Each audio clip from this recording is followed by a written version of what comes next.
আচ্ছা, আপনি কি কখনো নিঃস্বার্থ কোনো যোদ্ধাকে দেখেছেন যে নিজের জীবনের বিনিময়েও অন্যকে বাঁচাতে জানে? যদি না দেখে থাকেন, তবে আজ এই ভিডিওটি শেষ পর্যন্ত দেখুন, কারণ আজ আমি আপনাদের পৃথিবীর সবচেয়ে বড় জাদুকর এবং শ্রেষ্ঠ যোদ্ধার গল্প শোনাব। আর তিনি হলেন মা। কখনো কি ভেবেছেন নিজের শরীর দিয়ে সন্তানদের ছায়া দেওয়ার কথা? এই পাখিটির কাছে কোনো ছাতা নেই, কিন্তু ওর আছে দুটি ডানা আর এক বুক ভালোবাসা।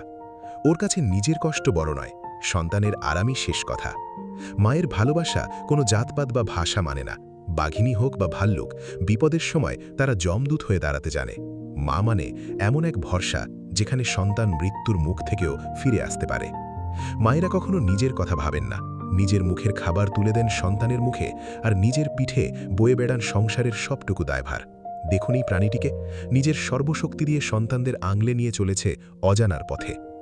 মাঝে মাঝে মা শাসন করেন, হয়তো একটু কড়া হন, কিন্তু সেই শাসনের আড়ালেও লুকিয়ে থাকে এক গভীর নিরাপত্তা। তিনি চান আপনি যেন এই পৃথিবীর কঠিন